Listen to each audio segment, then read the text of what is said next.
Hello and welcome to another tips and tricks on Photoshop.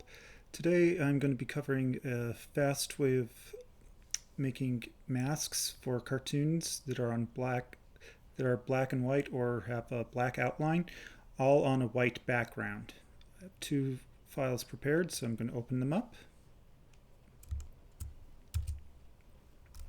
Okay. Now a lot of you would probably be thinking, well, I'm going to be using something like the magic wand tool or something like that. No, that's a bit inaccurate to use. I'm actually going to be using channels. All I have to do to make a selection is press the control key or command key if you're on an Apple and click any of these red, green, blue, or even RGB, which in this case is also luminance, and that's what we're interested in. Just click on it and you'll get these ants going mad like that. That's exactly what we want. Now we want to create a solid color of black. Now right now it doesn't look right because it's just the opposite of what we want. Invert it, and now we've got a perfect selection with alpha perfectly translated into black alpha.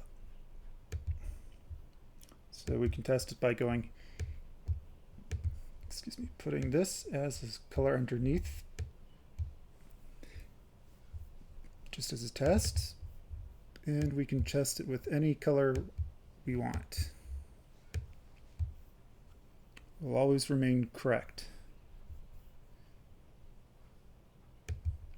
But that's just if we have something that we want that's black and white. What do we do when we have another situation where we have a character that's in color, but we have a black outline? Now there are a few issues where it's not completely accurate, going to be completely accurate, and that's this region here, but I'm going to ignore that. The important thing is that this will have holes in it, and that's the biggest reason for doing this specific one. You can create a new layer when you open up a flat image like a Targa, a JPEG, GIF, or whatever, by simply double clicking on the layer and giving it a layer name. Now it has now we can add layer masks and whatever, and it prevents me from writing on top of the original file. So let's start with the same scenario where I go over here. I want to just select luminance, and I'm going to convert this. Oops. Well, I can do that too. That will actually be fine too.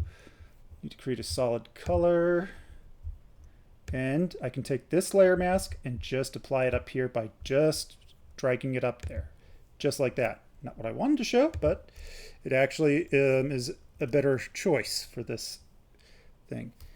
Now I can just invert. I'm also going to create another solid color underneath this so that we have some kind of a mask to look at underneath the original. Okay, now I go back up here and I use the magic wand tool to get this region here, but I have more regions that I need to collect, like right here. So I can press Shift and click in this black region again,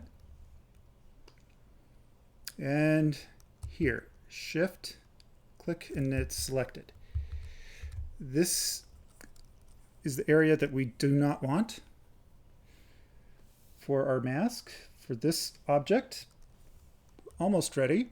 So now we go over here to Modify, and we're going to invert it because what I had there was actually the reverse of what I needed. So now we go over to this, Modify and Contract. 1 pixel is just enough. Now we can just select this, and we have to just change the layer order, and now we have our alpha perfectly preserved, but we have now a full color background that we can just manipulate on our own and change it to any color we want.